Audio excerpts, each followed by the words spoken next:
get by Benning. Darnell Nurse left it in the corner, gets up center. Perry scores! Corey Perry! Ilya able to shake away from Solani. It's given away to Solani around in front. Score! Teemu Solani with the steal. And the fans want one. Score! Off the floor! On the board! Paul Kariya!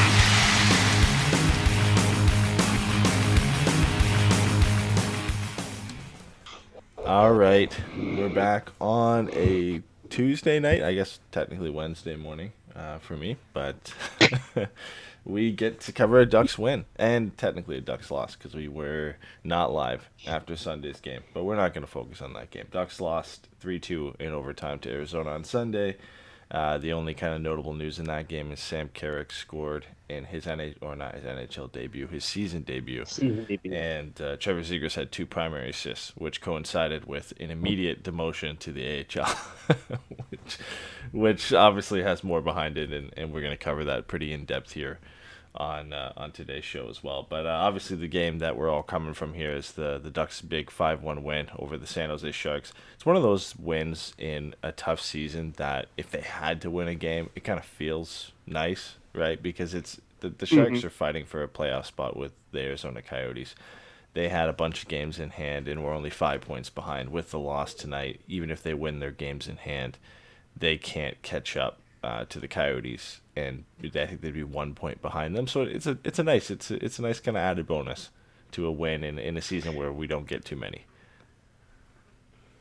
Yeah, I think that's right. I think, like you said, there's not a lot of up moments in this as far as whole games, and so just to kind of have a nice one where they run out there and run over the Sharks is kind of nice.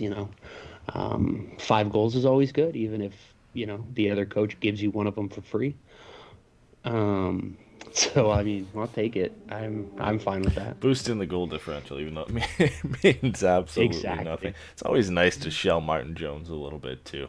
Just added. Yeah, he was having a way too good of a streak. Yeah, added benefit there to kind of put some past him. But as for kind of lineups for this game, obviously we mentioned Trevor Zegras was out.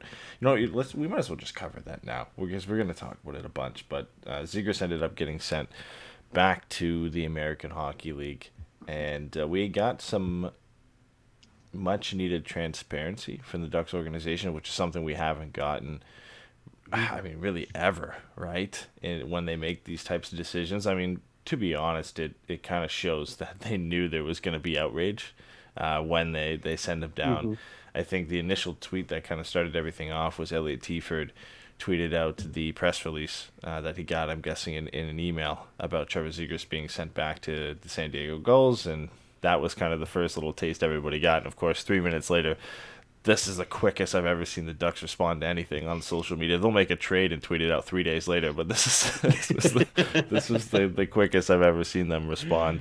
They were out pretty quick with a quote from Bob Murray that was explaining why Trevor Zegras was sent back down to the American Hockey League. So I'll kind of read this quote for anybody who hasn't seen it. I'm sure you all have, but this is from Bob Murray yesterday explaining the Zegras demotion, or I guess you can call it, to San Diego.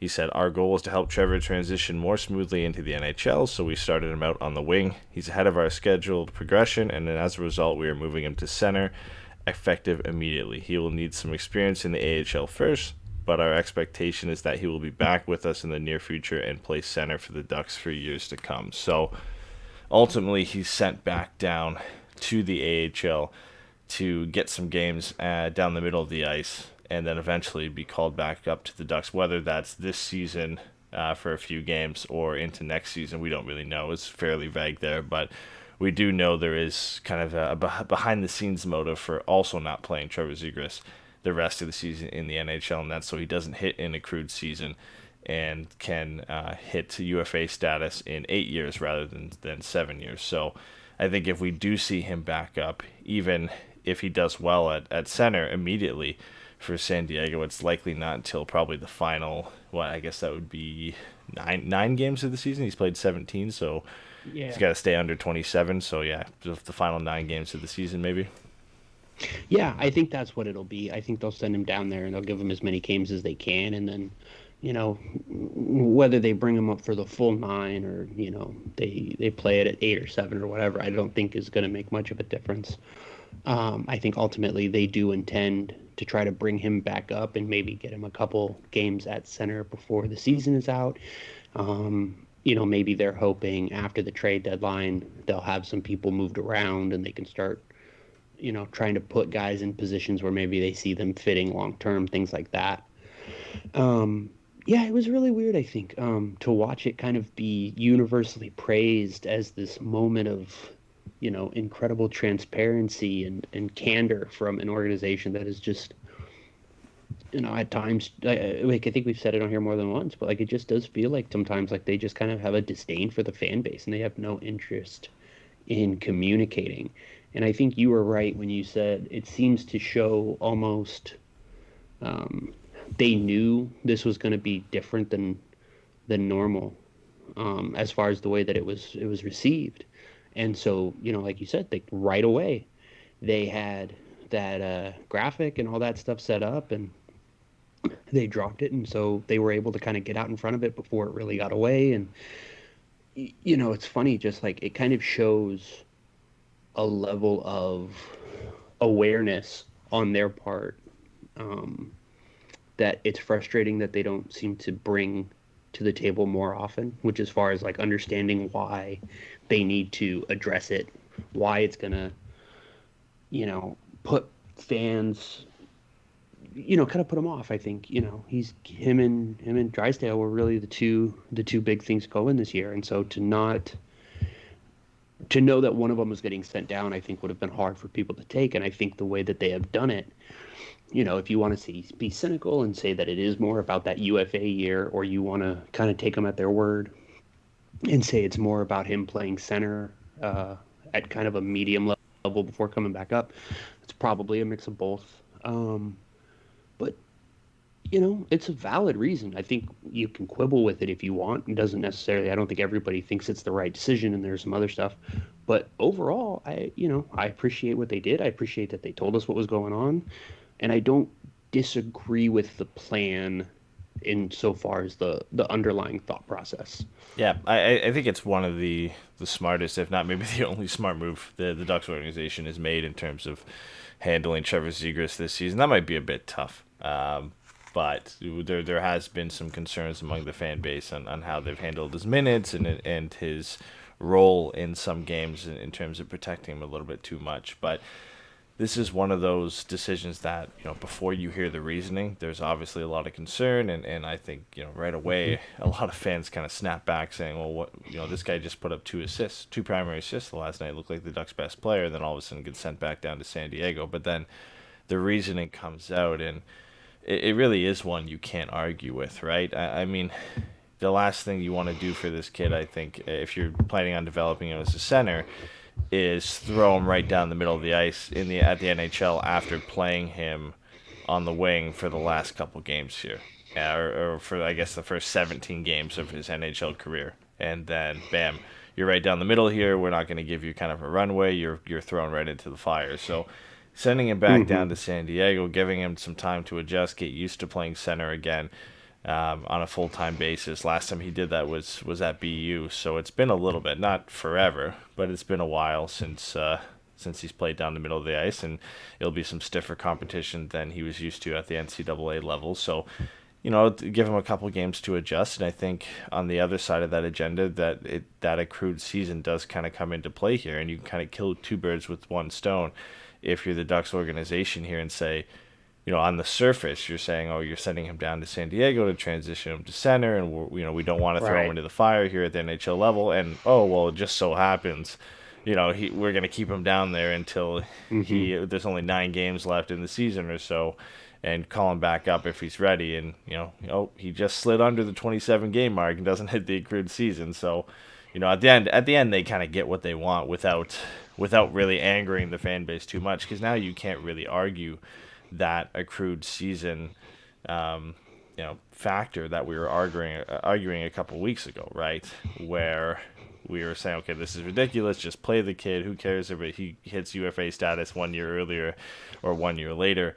And now, they've kind of got this fallback options here to say, oh, well, we want to move him to center ice. And it's such a logical reason for sending him back down. You can't sit there and really say, oh, well, that's a dumb decision.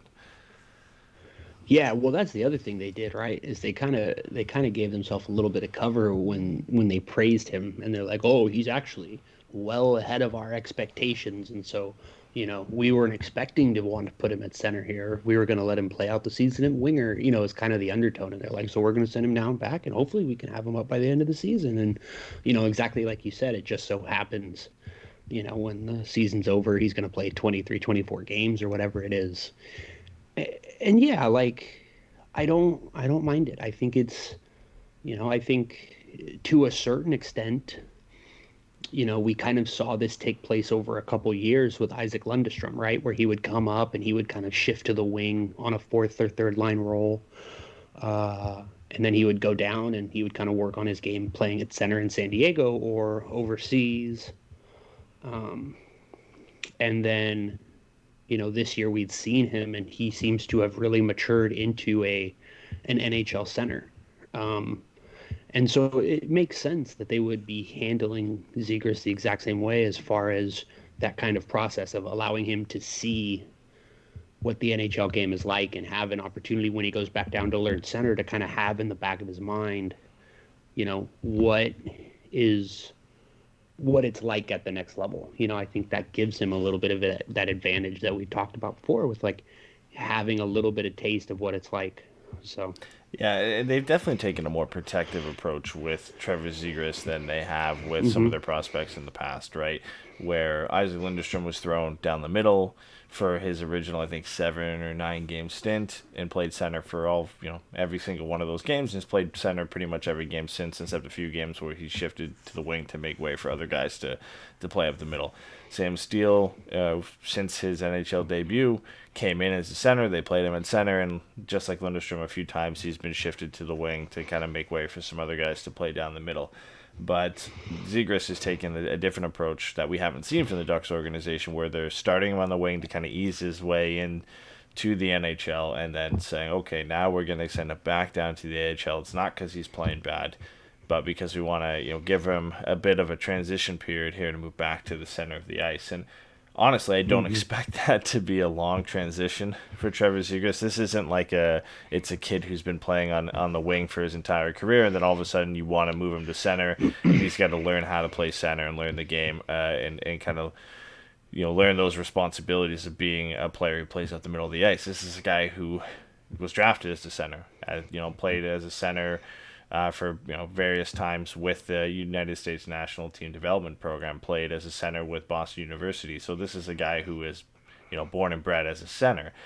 Just so happens he can get it done as a winger too. So I don't expect that transition to take long. There might be a few games of rust just so he kind of gets used to some of those defensive responsibilities, taking draws again against some tougher opposition. But I'd imagine 3 or 4 games into his AHL assignment here that we're seeing a more comfortable Trevor Zegras up the middle of the ice. And I mean, just knowing the way he torched the AHL when he was down there last time, and the way he's been playing with the Ducks as of late, the offensive flair and the talent isn't going anywhere. It's just going to be that adjustment again to some of the responsibilities of playing down the middle. That might take him a bit here, but it's going to be hard to keep him down there long. Right, I know the accrued season thing kind of comes into it, but at some point he, again, just like we said at the beginning of the season here, he's going to be knocking on the door again and playing his way back into the lineup. Yeah, I think, like you said, I think every time, you talk about someone playing center or playing wing and what the difference is, they always talk about, the defensive responsibilities and making sure that you're like the first man back or the high man, in the zone and things like that. And I think one of the things that I'm kind of excited for is to see if he can use that high-level hockey IQ to affect the game defensively, right?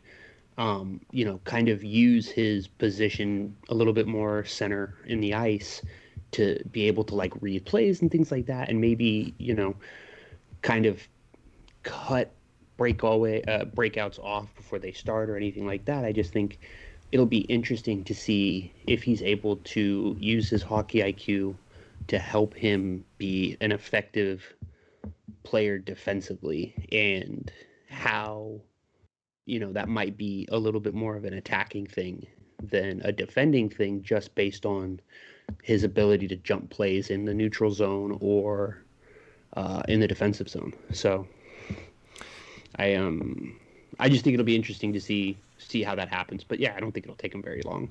No, I could imagine. Again, like, it would be different if they were trying to, let's say, convert Ricard Raquel back to center ice, or convert Jacob Perreault to a center. I know he's played center on occasion. He's done pretty well at it, but he's been primarily a winger throughout his career. It's a bit of a different transition at that point. But with Zegras, it's a guy who, up until basically this year, was playing primarily center.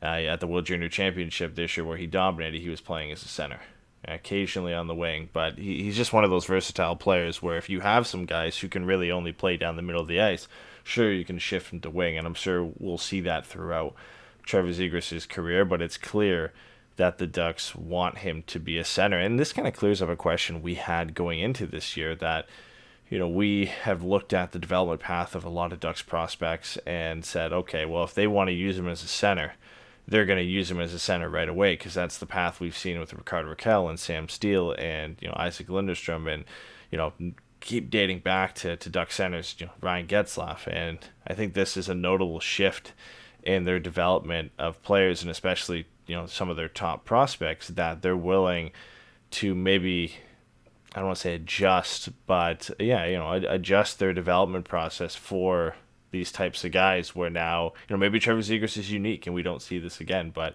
it is kind of a shift of how they've developed centers in the past, and we'll have to see how that pans out for them. But I think Trevor Zegras is definitely a unique talent, where it's hard to say if this is kind of an approach that they're going to take moving forward, and one that, we have to get some more Trevor Zegras-like forwards in the system to see how they handle the development, because we really haven't had a forward of this kind of capacity and capability since Bobby Ryan. And I know you've mentioned that a few times in the past.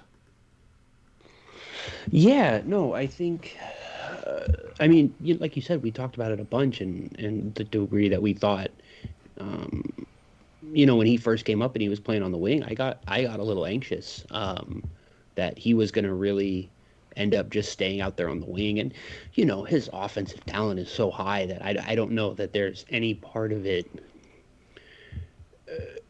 I don't know. Let me say this. I don't know that it's,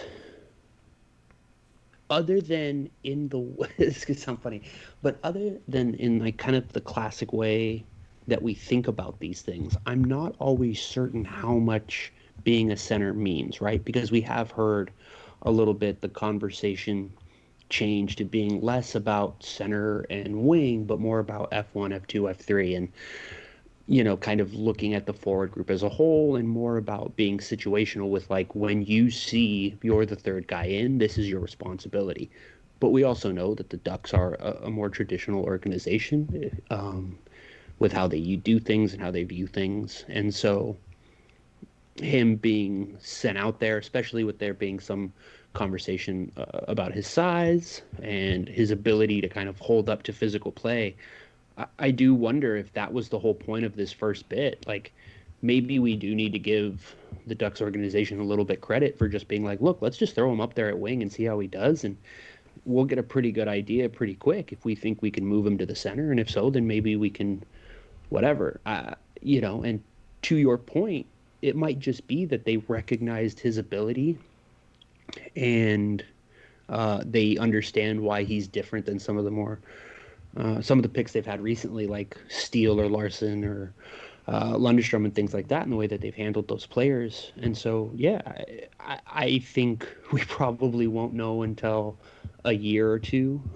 and we get an idea with maybe some of these last recent picks, and then whatever pick that we make in the lottery this year, and see the way that they handle those guys who should have that kind of assumed high level. Yeah, I mean, if you look at the top end of this year's draft, if they take a Manny Beniers or Kent Johnson, who both play for Michigan, Beniers is more of a center but has played wing in the past, and Johnson's more of a winger who's played center in the past, and it will be interesting to see, a guy at that kind of draft level in terms of where they went and as a top 10 pick, and how they'll develop those guys going forward, because we've only seen two examples. We've seen Zegras as a forward and Drysdale as a defenseman.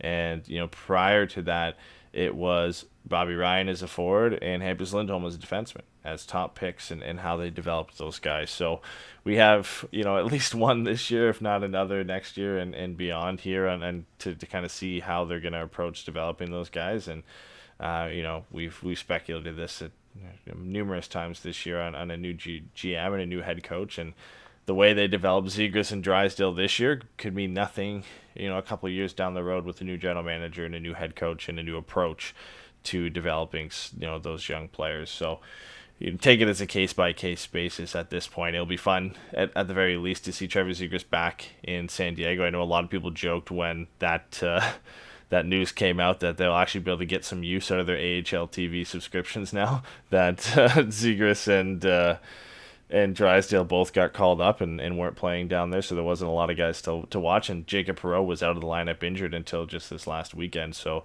to have Zegras back down there, Perreault healthy, and he has 4 points in his last two games, and them at least playing together on the power play, if not on a line together, will be fun to kind of watch that future pairing that I know a lot of people are excited to watch, of a dynamic playmaking center like Trevor Zegras and a really lethal goal-scoring winger like Jacob Perreault. So at the very least, it does kind of... About Hunter Drew? Yeah, Hunter Drew, we have to throw him in there too. Elite What about goal-scoring winger, a line of Perreault, Zegras, and Hunter Drew? Let's do it. Are you kidding me?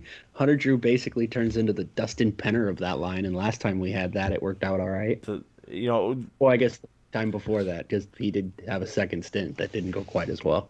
I think this kind of plays into another topic that we want to discuss here. I was going to go into the Getzlaf retirement stuff. Well, we'll get to that after here, because a lot of people are talking about the Josh Manson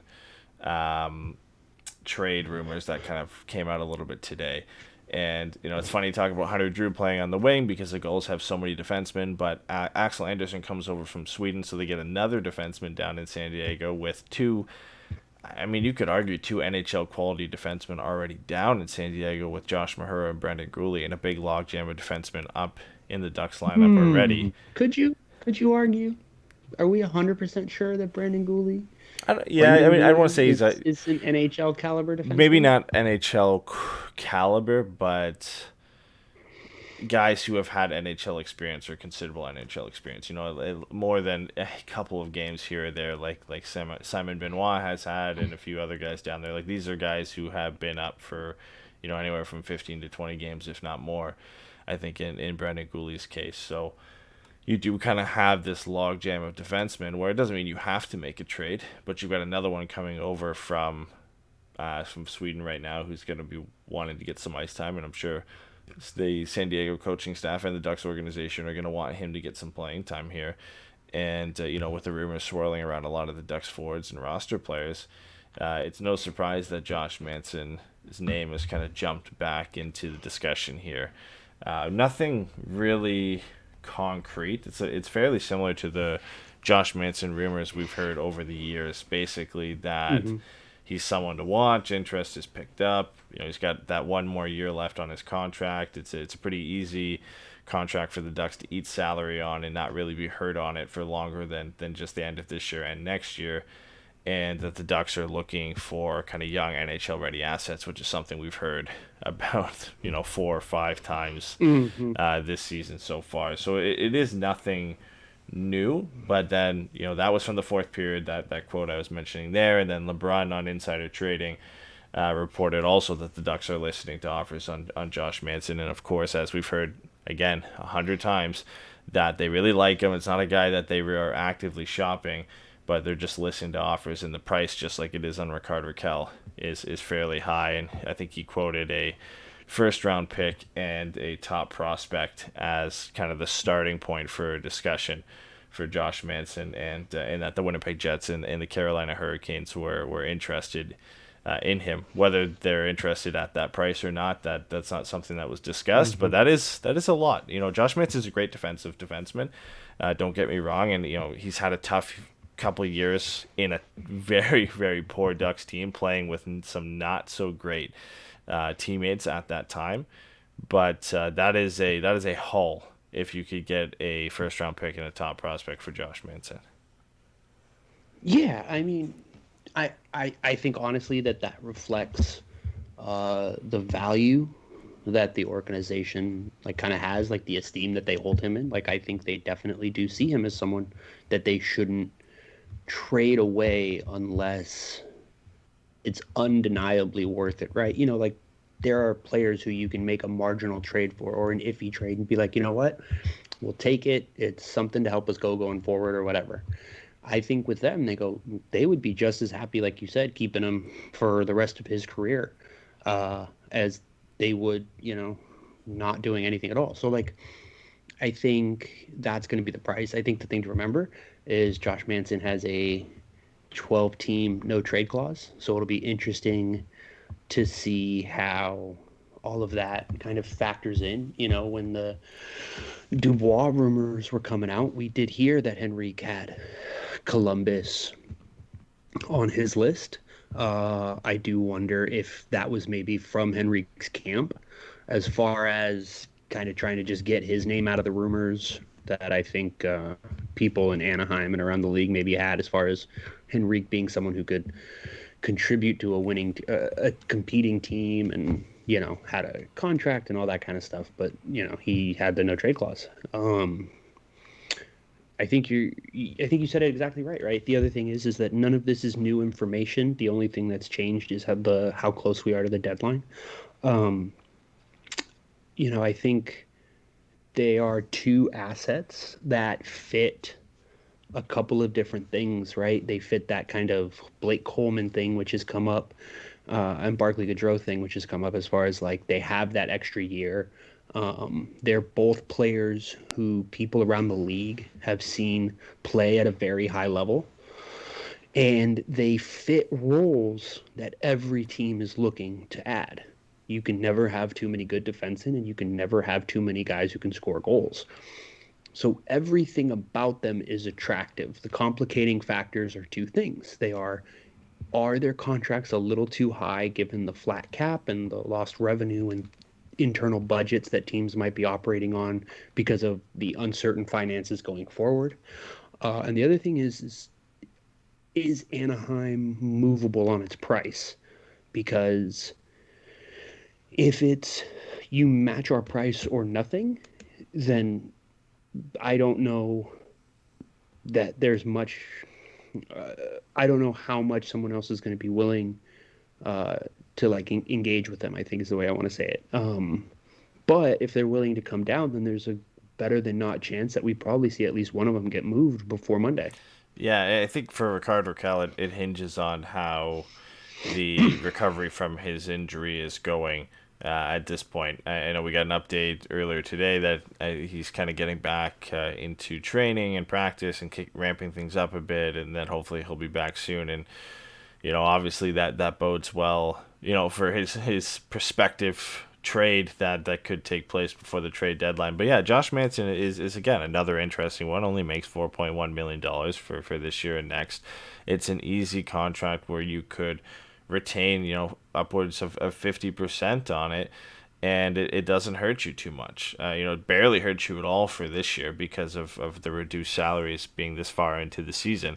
And $2 million next year, especially with Getzlaf's $8 million coming off the books and Corey Perry's buyout not really hitting you that hard. If reducing it by retaining 50% gets you that extra piece that you want, or a second turns into a first, or a B prospect turns into an A prospect, it's worth it at that point. And it invites more teams into the trade market for Josh Manson. Teams that are up against the cap, maybe teams like Toronto, and not just the teams that have an abundance of cap space like Carolina or, potentially like Winnipeg if they move some contracts out. But I do think those are two of the best fits for him. So it is not surprising to me that, those two teams are interested. And obviously, if the price is pretty high, I know a lot of people are looking at Cole Perfetti from the Winnipeg Jets, which that'd be a tough one to get done just because of how valuable he is. And the fact that the Jets just drafted him. Now, I don't think he was their number one choice at that spot, but he fell to them at that spot, and they just had to take him. But outside of Cole Perfetti, they've got Ville Heinola, who's kind of their second best prospect, and it drops off a little bit there. I know in the Eric Stevens article we referenced on the last show, there was a trade in there that featured a 2021 first in Christian Vesalainen, who's a former first-round pick of the Winnipeg Jets as well, which is a deal that I could see maybe more likely happening. Heinola is a defenseman. I don't think the Jets are really in a position to give up a young defenseman. I don't think they want to give up Cole Perfetti for, a year and a half of Josh Manson. So at that point, I think Christian Vesalainen becomes the next best option. And if you're getting a first-round pick from the Jets, it's not the worst deal that you could get for Josh Manson. I think it fits kind of around the price they're looking for if they're looking for a first-round pick and a top prospect, and it fits the bill of the type of player the Ducks are looking for, not a guy who is, 17 or 18, but I believe Vesalainen is 20, if not 21, and, he's just kind of breaking his way into being a regular NHL player at this point, and potentially given a increased role in a young Ducks lineup, he kind of adds to that young core that they're building. So that could be one I see more likely. As much as everybody would love to get Cole Perfetti in return for Josh Manson, you would have to think they would have to add to that deal, especially if you're getting a first round pick as well. Well, I think it's interesting, right? Because the one thing that we always kind of lose sight of, I think, and it's very easy to, when we talk about trades, is the context of both teams. Blake Wheeler's on a big contract, and he has not had a good year. I think he's certainly capable of performing at a level that gets closer to justifying that contract. But I also think if you win a Stanley Cup, it doesn't matter. I don't think anybody cares about that contract if in the first couple of years you win a Stanley Cup.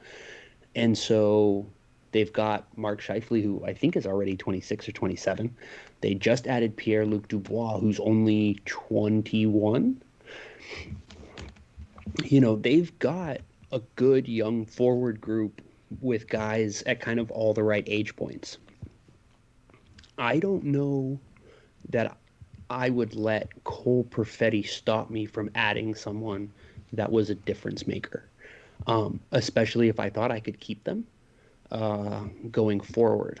Because, two kicks at the can with Josh Manson in that top four, I think that's really big. If you're looking at a Josh Morrissey and Josh Manson kind of top line, and then like Neil Pionk and somebody else on your second pair, I think you're in a good spot. And again, they've got Connor Hellebuck, who, we've seen goalies just form. Their form just drops off overnight sometimes, and so I do wonder how much they may actually be pressing.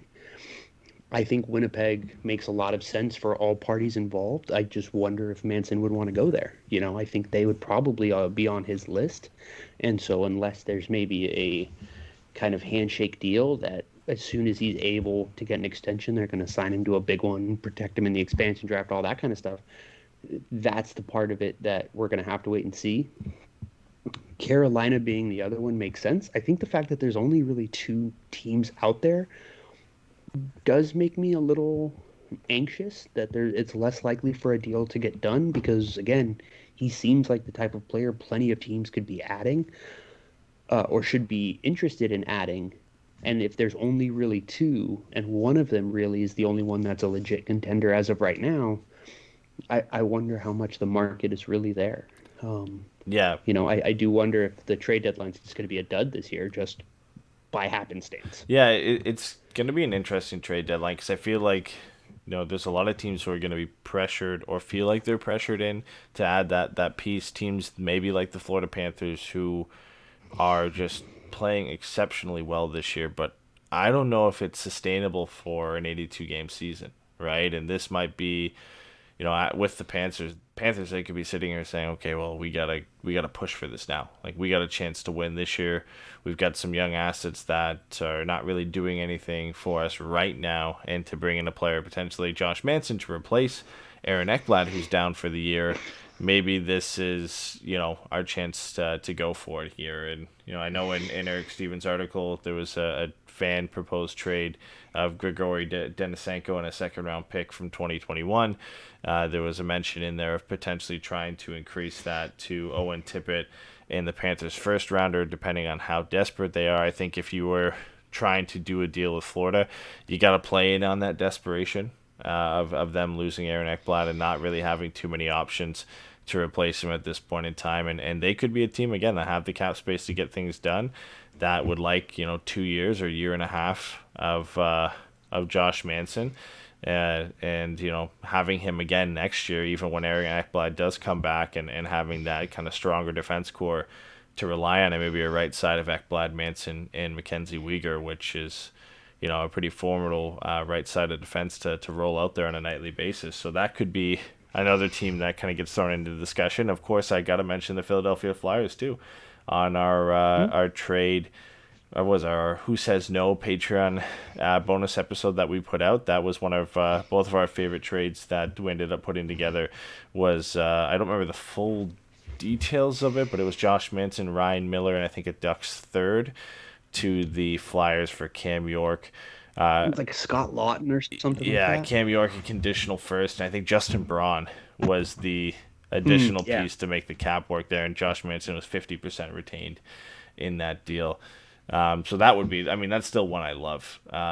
Just, again, maybe for the fact that it's Anaheim Hills native and Cam York that gets to come home and play with the Ducks, and you get a conditional first. That could be a pretty good pick if the Flyers don't make the playoffs, and could end up being 2022. And then Justin Braun comes in to fill Josh Manson's hole this year on defense, and then makes the cap work for Philadelphia for this year and next. So there's a lot of options out there. It just all depends at the end of the day, with all the factors going into this year's trade deadline, how interested and how desperate our team's going to be to add Josh Manson, because whatever team adds him is going to need to protect him in the expansion draft, and that just kind of throws a wrench into a lot of teams' plans, and really throws a wrench into the number of suitors that would be after Josh Manson. And then you still got to get through his no trade team list as well, and make sure that of the remaining interested parties, are any of them on that list of teams he's not willing to go to. Yeah, I really think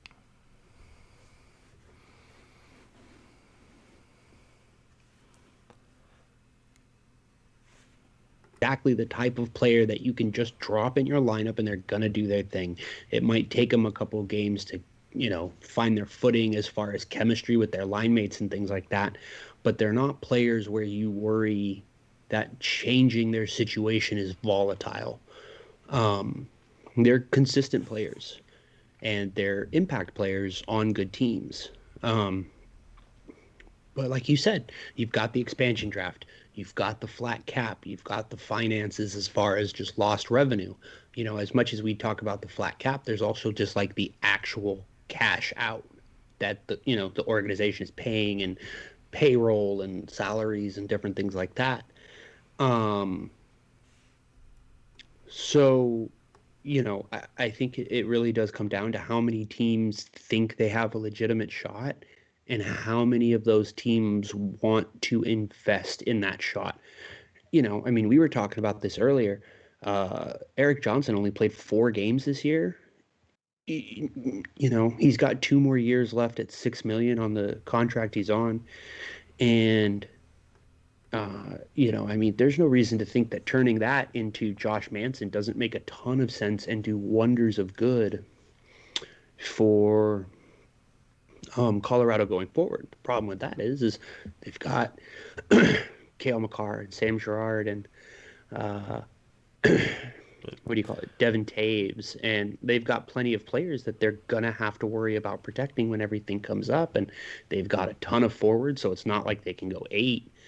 So it's just there's so many outside factors that it is going to take someone to just say, screw it, I want to win a cup, and to make that first move. And maybe if somebody makes the first move, then that starts a little bit of a chain reaction. But if that move happens too late, then it could be, one team makes one or move and a couple teams make a couple small moves, and nothing really changes all over.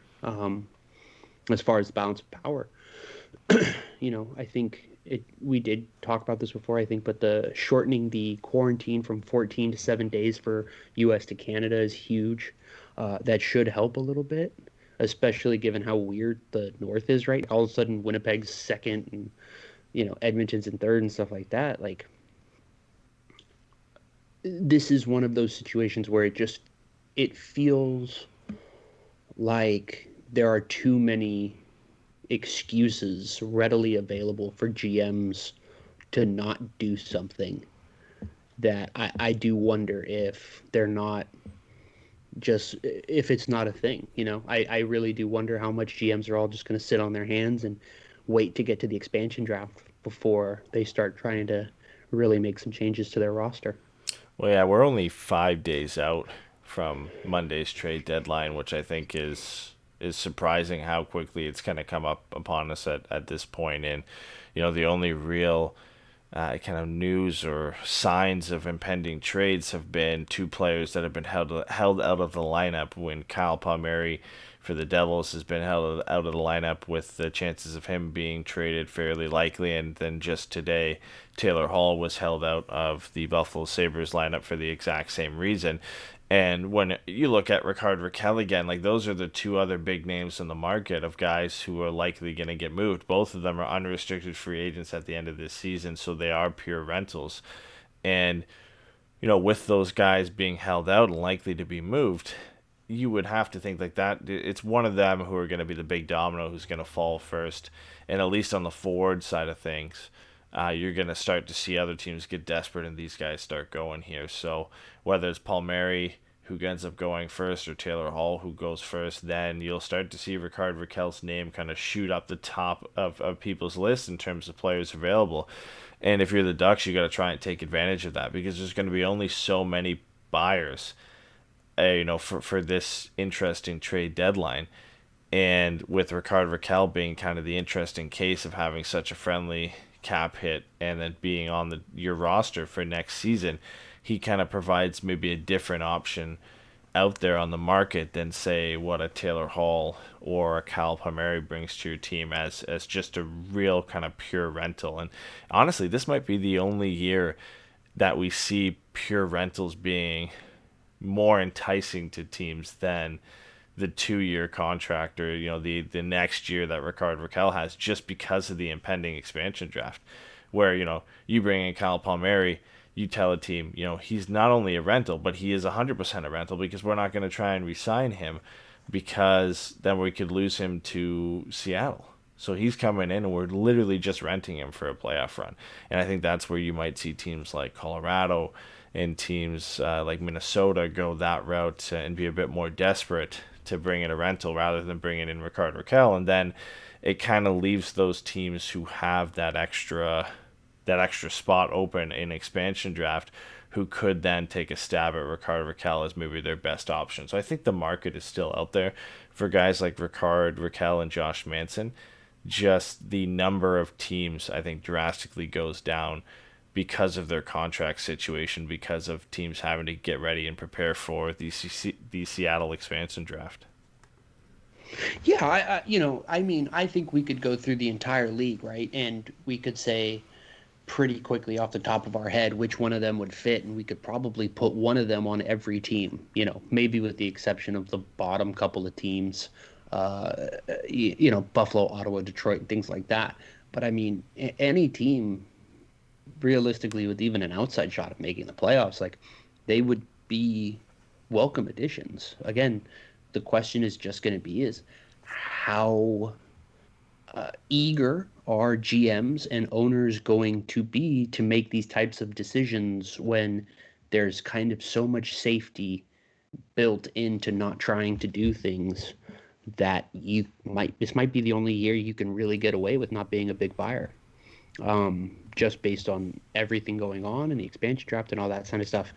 The other thing I think is interesting, and I've heard, I think it was Merrick say this on 31 Thoughts, was he made the comment that, draft picks just aren't the most valuable this year because, one, there's not a ton of footage or exposure. The minor league guys or the juniors, geez Louise, those guys just aren't playing right now, or if they are, they're playing in weird spots and out of order, and there's all these things going on that is going to make, trying to scout some of these guys difficult, on top of the fact that this isn't a draft with a super clear, top of the draft. I think it seems to be a couple of names at the top that everybody kind of agrees on, but I don't think there's a clear cut number one. I think I saw something that there are 5 different guys that you could easily talk into going number one. So it's weird to me that in a year where maybe teams would be more interested, especially some of those middle teams, in getting out from under those picks to bring in difference makers for a run, it's disincentivized just because of the rest of the context. And it'll be interesting to see, which way that kind of goes as far as will we see teams be more conservative, or will we see teams start to make concessions with each other in order to get some of these trades and try to get some of these assets? Do we see an increase in conditional picks? Do we see an increase in retained salary? Things like that. The little stuff that you can do to help kind of grease the wheels a little bit. I'll be curious to see if that comes into play in the week leading up to the draft or the trade deadline. Yeah, it's going to be interesting to see if it's a buyer's or seller's market. In terms of the prices paid for some of these guys and what Kyle Palmieri and a Taylor Hall and potentially Rickard Rakell and Josh Manson are gonna fetch on the open market, and whether that many teams are going to be interested. It could potentially, like we said, be a tough market to sell in, with only a few teams really interested in adding some of these long-term pieces, or it could be a very tough market to buy in, with a lot of these guys getting snapped up and teams trying to make a run at a shortened season and potentially an easier route to a Stanley Cup than they would normally have in a full 82-game season with the regular division. So it is going to be interesting to see how they approach this. And we're only 5 days away, and we really haven't had really any rumblings, which is odd for a trade deadline to be 5 days out, and you see 2 high-profile names get held out of the lineup finally, but really no deals that have gone through. I think league-wide, the last trade to be made was the Alexander Volkov trade. I don't think we've had another trade since then. So where we are kind of a couple days away here from potentially some of the bigger names getting moved, but it's going to be a really interesting time to be an Anaheim Ducks fan and see how they approach this deadline, because it's a unique one to say the least. But one guy who I think we can firmly scratch off the trade list is Ryan Getzlaf. I don't think he's a guy that's going to get moved at the deadline, but we did get some reports about Ryan Getzlaf and his future with the team in a different way, where Frank Saravelli on the DFL podcast said that he's going to throw this at you. He wouldn't be totally shocked if Ryan Getzlaf retired after this season. I know this is something we've kind of briefly discussed before. We all kind of expected Ryan Getzlaf to sign another contract after this, even if it was a 1-year deal, and come back no matter what. It is kind of an interesting twist in the saga here, hearing somebody high up at least, among hockey minds, speculate about Ryan Getzlaf thinking about retirement. Now this could just simply be Saravelli's opinion, and he thinks the way the Ducks are playing and no direction kind of in sight of them being a better team, that Ryan Getzlaf could just call it quits and doesn't want to go to another team. Or this could be him actually having some inside information from Ryan Getzlaf camp or from the Ducks, where Ryan Getzlaf is actually considering retiring and calling it quits. So it opens up the discussion, because I think it is definitely possible, right? I don't think it's out of the question to say that Getzlaf could just take, contract expires. He's been with the organization for his entire career, and he hangs it up and turns it over to the kids. I honestly think it's becoming increasingly, maybe not more likely, but getting closer to 50% in terms of whether he's going to be back next year or not. Yeah, yeah, it's weird, right? Because he's at the point in his career now where more than anything, it's going to be about how much he wants to put in the work physically, in the off season to ensure that his body is able to make it through the rigors of a full NHL season.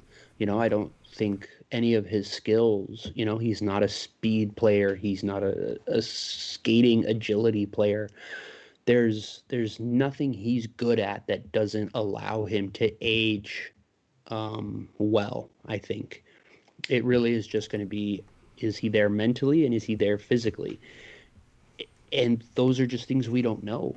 He's never really made any comments about those. Every time we hear, it's just, yeah, that's something me and Bob have been talking about. And, we've kind of had those conversations ongoing, but right now I'm just kind of focused on this. And you're like, oh, okay, cool. Um, it definitely did seem like Saravalli was kind of just spitballing, but at the same time, sometimes that spitballing is based on a rumor, and you're looking to get something else to kind of pop somewhere else to confirm it. So it'll be interesting. I would say that I think it's 65, 70, like 70% that he's back next season. But you know, if they're not able to move on from like Henrique, it becomes a question of what kind of what kind of options do they have going forward? Where can Getzlaf stay in the lineup? Because he's obviously going to be a center. I know Patrick Marleau was a center at one time and he moved to wing, and that works because of his skill and his speed and things like that. Like Getzlaf's just that's not his game. He's always going to be a center. Um, and so it'll be kind of about how much he him and the team have a fit as far as him coming around. I it sounds silly, but it really just so much of this just kind of come down to what Getzlaf wants to do, and we just don't have any kind of insight into that with him. We know he likes it here. We know he wants to stick around. He hasn't said anything about wanting to get traded publicly or anything like that. He's kind of alluded to the opposite multiple times. But anything could change because at the end of the day, he's a human and his mind could change at any moment. And maybe if he does decide to retire, he does open up to getting traded at the deadline, right? Well, screw it. I'm going to be done this summer anyways. Let's take one more shot. I, I have no idea. And, you know, it's an interesting thought, but I don't know how much there is as far as things to go on from a planning perspective because of the number of things that could affect that decision for both sides. Yeah, it feels like an easy opinion to have from the outside looking in. And obviously, Frank Cervelli is way more connected than any of us are. And there could be some substantiated evidence behind his claims that he thinks Ryan Getzlaf is going to retire. And whether he has that inside information or not will be something we'll probably never know. But it does just seem like, if you asked anybody, I think from the outside looking in, looking at how bad the Ducks are this year, looking at their record, Ryan Getzlaf's age, the fact that his contract is expiring at the end of the year, I think it's a pretty safe, assumption to think that he could want to retire at the end of this season. I don't think anybody would blame him for doing so and calling it quits. But I think, for us who've been watching this team all year, watching Ryan Getzlaf all year, looking at the all access that the Ducks put out earlier today, where it was kind of a pretty big Ryan Getzlaf focus, where they talked to him about the young kids coming in and the new direction of the organization. And it seems like a guy who wants to stick around and expects to be here for, at least another couple of years. He did make a mention in that video that the Ducks put out that, whether that's with him or without him, he wants to see this organization do well. So you can read into that, as much as you want. But, I would kind of lean in the same direction you are there in that it's, 70 to 75% that he's going to be coming back, at least for next year, on a 1-year deal, if not more. And then, from there, it remains to be seen. It's probably, 1-year deals or at most, a 2-year deal. And then they keep doing 1-year deals like Joe Thornton did. with the Sharks, and then seeing how things go from there. But Ryan Getzlaf to me isn't too much different than Joe Thornton in terms of his ability right now and his ability to make an impact. And Jumbo Joe's playing over 40 right now, so I wouldn't be surprised for Getzlaf to shock everybody and play another 4 years in the league. It all depends if that's what he wants to do, right? And that's what it comes down to at the end of the day, is how much longer does this guy want to play in the league? How much longer does he want to stick around with this organization? And when's that all gonna kind of come to a head and a decision is going to be made? So at the very least, it would be nice to see him hit 1,000 and get to that marker and kind of have that as his swan song and call it quits there. I'm sure he wants to hit that, and I can't see him as as competitive as he is to end his career early with a chance to hit that if he came back, let's say next year for a full 82 game season, right? Like you might as well. And I think he'd make the same argument. He might as well just come back for that year, similar to Ryan Miller. Might as well just come back, break a few records, or hit a few milestones you want to hit. Just past Dominic Hasek, no big deal. Yeah, and then if you want to call it quits after that, then you've kind of done all you came out to accomplish, right? You've hit those milestones you wanted to hit, and I'm sure that's an important marker for Ryan Getzlaf in his career to hit that number. And I can't imagine him giving that up to allow some of the younger kids to come in. Is maybe as selfish as that sounds. This is a guy who's given everything for this organization. I think he deserves, to be able to come back and hit that milestone if that's something he wants to do. Yeah, no, I agree. Here's my question. Do you think his coming back is directly tied to Henrique being on this team next year? Because, and I'm not trying to be funny or melodramatic, but you've got Zegras, who they're moving to center, and Lundestrom, who plays center. That's 2 already. Then you figure they're probably going to keep trying Steele unless they trade him. They've got Derek Grant, who they seem, he's got the 2 more years left on his deal, and they want him, and they seem invested in keeping him around. And then on top of that, if Getzlaf comes back, and I'm just wondering, are they going to move Henrique to the wing again? Is that something that they want to do for a guy that they're paying almost $6 million a year to be a middle six center?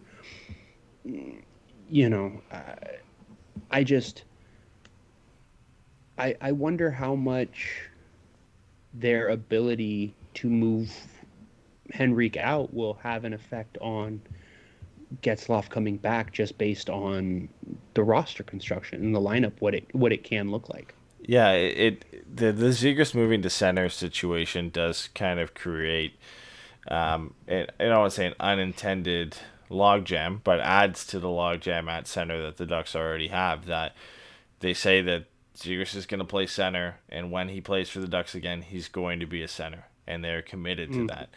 And again, it speaks to the Ducks' history of when they are committed to playing guys at center, they will play them at center until it's proven it doesn't work. So it seems like Trevor Zegras' at least short-term future with the Ducks for right now is going to be as a centerman. So that takes up a spot. And Isaac Lundestrom, as much as he's moved to the wing occasionally, I think they want him down the middle of the ice. I think the same can be said for Sam Steele, even though he's moved to the wing before. And if Ryan Getzlaf comes back, I don't think he's coming back to play in the wing. And not that I don't think he'd be receptive to the idea. I just think, his value to this team is down the middle of the ice. I don't know if his value is as high playing as a winger, and that's something he really hasn't done before. And then it comes down to Adam Henrique as well. But then you've got 5 names, right? You've got Henrique, Getzlaf, Lundestrom, Steele, and Zegras that have to fill spots, and Derek Grant. And I don't think you want any of those first 5 names playing as a fourth-line center. So then you've got 5 names for 3 spots. And that's where you have to start making decisions of shifting guys to the wing and whatnot if you're bringing all of them back. I think best case scenario, you find a way to move on from Adam Henrique. Hope somebody will give you something for him, whether it's a second-round pick or first-round pick or whatever, at maybe a retained salary at that point, and just move on and get some assets in return from him and see what you can do at that point. I think that's the best case. But obviously, another option is something like you mentioned, that if Getzlaf is really considering retirement, maybe he calls it quits here for the betterment of some of these young kids to step in. And I don't think that's an impossible situation. I think that's one where if Ryan Getzlaf was considering retirement, I think that would be one reason he would step aside, is for the betterment of the organization, because that's something we've heard from him numerous times in the past.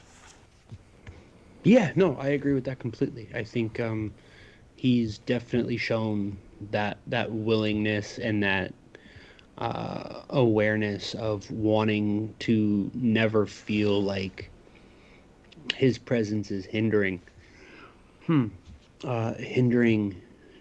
team from being successful. I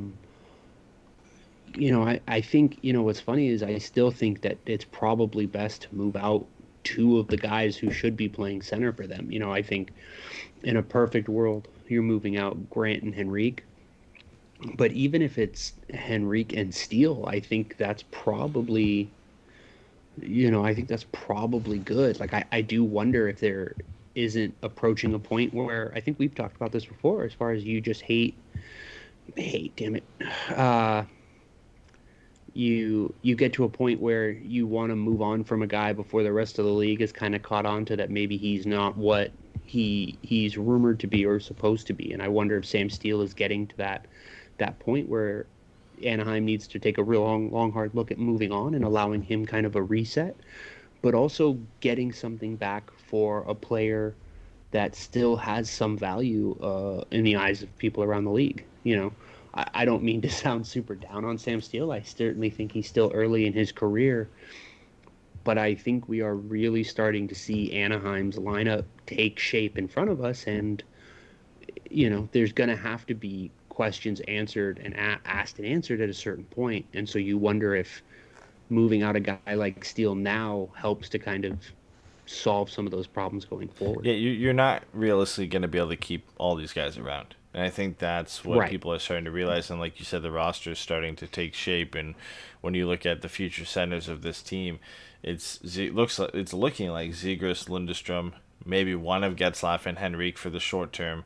And then long term, another center you take out of the draft. And, Sam Steele's starting to fall down the pecking order here. I think, on the wing, you're starting to get a better picture now of Comtois and Jones and Terry and these guys stepping up, and sprinkle in a few veterans here and there as well. Silverberg, if he's still around, Rickard Rakell, if he doesn't end up getting traded and sticks around as well. And all of a sudden you do have a roster taking shape, but at some point, so some of these guys are going to move on. It's the reality of kind of building a team. There's really only 9 spots on a forward group, at least 9 prime spots for these guys to really be high profile, offensive players who contribute to the production of this team. So, Sam Steele's kind of wasted, I think, as a fourth line player, and we've seen him there occasionally throughout this season. So it'll be interesting to see the direction they go. I would love to see the guys stick around, but you are right. It is getting to a point where,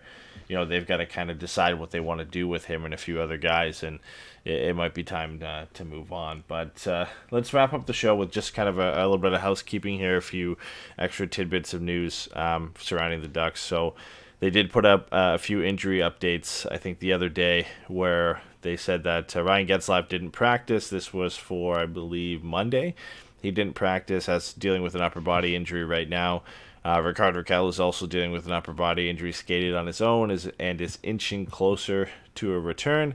And Sonny Milano, who is listed as an upper body, but I believe we all assume that's a concussion at this point, practiced with the team in a non-contact jersey. So his return is basically whenever he gets cleared safely to come back and play. And then the aforementioned Sam Steele, who's dealing with a lower body injury, did not skate. So, a few guys inching closer to return. I think Rickard Rakell is probably the closest of all of them in getting back to action. And if you're looking for him to get traded at the deadline, that's probably music to your ears for this one. But again, we didn't talk too much of the game here, but Ducks win 5-1, a nice fun win against a rival team. Some good performances from the likes of Max Jones, Isaac Lundstrom, Troy Terry, Josh Manson, Adam Henrique, John Gibson. I think the list goes on. It was a good night for a lot of Ducks players tonight. Sam Carrick with back-to-back fights, and clearly a guy who is trying to find a way to stick up with the NHL roster. And I've been pretty impressed with his play as of late. But we'll be back, I believe, not for Friday's game. We're got a few Patreon shows coming up for the weekend, so we've kind of got some other priorities in terms of recording. But we do, or you do, Stephen, at least have a few interviews that you've put together. I know you just recorded one the other day, so we might be releasing that for either Thursday or Friday to kind of make up for not having a post-game show after Friday. And then Stephen and I will also be sitting down at some point here, either before the trade deadline or after, with Josh Bell, who currently works for FC Hockey, or prior to that worked for the Hockey Writers, where Stephen and I both did some writing for the Ducks in the past, and he's pretty in tune with the draft, is definitely a guy you could call a draft guru. So we'll be getting a very early look at who the Ducks could get with their potential top 5 pick in the 2021 NHL entry draft, and what types of players they could add to the list of Trevor Zegras and Jamie Drysdale, and really pushing this rebuild to the next level. So that will be a fun conversation to have. Stephen, I'll let you kind of speak quickly to the interview that you recently did, and what to look forward there. Yeah, I sat down with Chris Watkins on Twitter. He's Yellow Pinado, DJ Bodega Cat. I just think he's a really smart guy. He has a very kind of non-traditional viewpoint on hockey. We talked about analytics and about trying to how to, like, what does analytic hockey look like? What are certain things that you can do to try to maximize your roster, maximize your window? How we talked a little bit at the end about the context determines the value of your assets and things like that. So it was kind of a weird, nebulous conversation. We talked about a lot of different things, but it was a really good conversation. And we'll be getting that out hopefully Thursday, maybe Friday, as kind of a what do you call it, like an olive branch for not having the Friday show. So it was great, and we're going to sit down with Josh, and then I know there's some other stuff we want to try to maybe get done, and we've got Pucks and Brews on Sunday, like you said, so it should be good. It'll be a fun little bit of stretch here. So yeah, hopefully provide you guys some some exciting and friendly content heading into the weekend, again with 2 tough games against probably the hottest team in the NHL in the Colorado Avalanche. So probably a good thing we're not going live after that Friday game. It's bound to be a tough one against the Avalanche. And then obviously Sunday and Monday, there's 2 games, and we always go live after the second game of the back-to-back. So in terms of the return for the post-game show, it looks like we're aiming for Monday, April 12th, which is trade deadline day. So we could have some big news that we're wrapping up and discussing revolving the Ducks, and maybe not even just the Ducks, around some of the other big names that get moved on that day. So we'll treat that day as obviously a kind of summation of the 3 Ducks games that we missed over that period of time, but also a bit of a trade deadline recap in terms of some of the big deals, and hopefully some of the deals surrounding the Ducks. So as Stephen mentioned too, if you are a Patreon listener, stay tuned and stick around for a bit of a primer before Sunday's game. We'll be recording Pucks and Brews, which is always a blast, and it'll be fun kind of recording that just before the Avalanche game on Sunday. So if you're a Patreon member, look out for that. If you're not, head over to patreon.com/forevermighty and check out some of the bonus content we put out there. It's always a lot of fun to kind of sit back and obviously talk the Ducks, but also some of the big news around the NHL as well. So we'll see you guys as a kind of a whole group here after Monday night against the Sharks games. Appreciate everybody who came out live, and hope you guys all have a great weekend. Take care. Night, everybody.